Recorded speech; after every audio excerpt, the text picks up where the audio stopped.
Assalamualaikum warahmatullahi wabarakatuh. Halo semuanya, perkenalkan nama saya Siti Nurhalisa dengan NIM 8583064491. Pada kesempatan kali ini saya akan melakukan praktik mata kuliah SPGK 4107 Praktikum IPA DSD Modul 2, yaitu Makhluk Hidup dan Lingkungannya. Kegiatan praktikum yaitu Ekosistem Darat. Dengan tujuan praktikum membandingkan komponen-komponen yang terdapat pada ekosistem darat, alami dan buatan. Adapun pengertian dari ekosistem darat yaitu ekosistem darat adalah lingkungan tempat terjadinya hubungan timbal balik antara makhluk hidup dengan benda tak hidup di daratan. Makhluk hidup disebut komponen biotik seperti tumbuhan, hewan, dan mikroorganisme. Sedangkan untuk makhluk tidak hidup itu disebut komponen abiotik, contohnya seperti tanah, udara, suhu, dan juga cahaya matahari. Komponen abiotik dan juga biotik ini saling berinteraksi dan membentuk keseimbangan yang mendukung kehidupan di bumi. Yang pertama itu ada ekosistem darat alami. Ekosistem darat alami merupakan ekosistem yang terbentuk secara alami tanpa campur tangan manusia.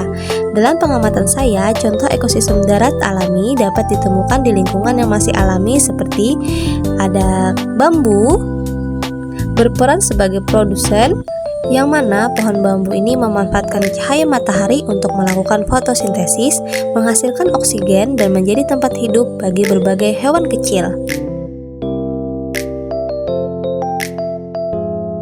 Setelah itu juga ada rumput ilalang, ini juga termasuk produsen, yang mana rumput menjadi sumber makanan bagi serangga dan hewan kecil lainnya. Dan di sini juga ada jamur, yang mana merupakan dekomposer atau pengurai. Jamur ini membantu menguraikan sisa-sisa makhluk hidup yang mati menjadi unsur hara yang bermanfaat bagi tanah dan juga tumbuhan. Di sini juga ada lebah dan kupu-kupu.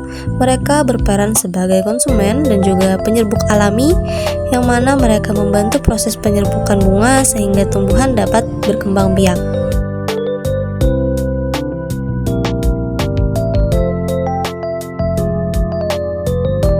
Untuk komponen abiotik pada ekosistem alami itu ada tanah, yang mana menjadi tempat tumbuhnya tumbuhan dan tempat hidup berbagai hewan seperti semut dan cacing. Tanah juga menyimpan air dan juga unsur hara. Di sini juga ada cahaya matahari, yang mana merupakan sumber energi utama bagi semua tumbuhan untuk melakukan fotosintesis.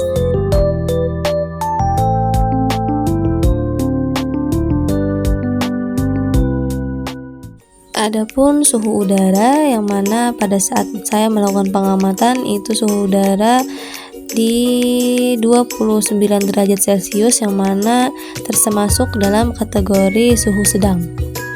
Selanjutnya ada ekosistem darat buatan, yang mana ekosistem buatan adalah ekosistem yang dibentuk dan dikelola oleh manusia untuk memenuhi kebutuhan tertentu seperti pertanian atau perkebunan. Dalam pengamatan saya, ekosistem buatan dapat ditemukan pada kebun singkong dan kebun jagung, yang mana sebagai produsen yang menghasilkan bahan makanan melalui proses fotosintesis.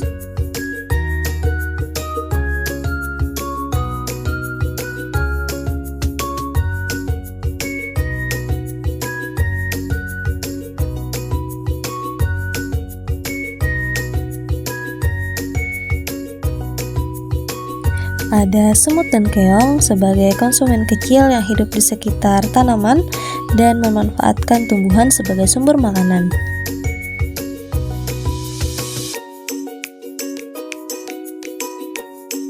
Adapun komponen abiotik pada ekosistem buatan yaitu ada tanah, tempat tumbuhnya tanaman pertanian dan menyimpan unsur hara yang diperlukan tanaman.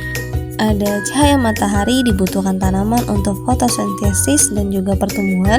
Suhu udara dan juga udara berpengaruh terhadap perkembangan tanaman dan aktivitas makhluk hidup di kebun. Ada air dari sekitaran kebun, itu juga membantu dalam menjaga kelembapan tanah dan menunjang kehidupan tumbuhan di sekitarnya.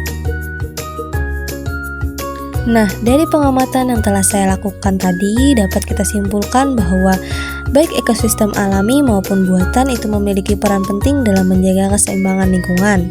Komponen biotik seperti tumbuhan, hewan, dan pengurai berinteraksi dengan komponen abiotik seperti tanah, air, udara, cahaya, dan juga suhu. Semua unsur tersebut saling bergantung satu sama lain untuk mempertahankan kehidupannya.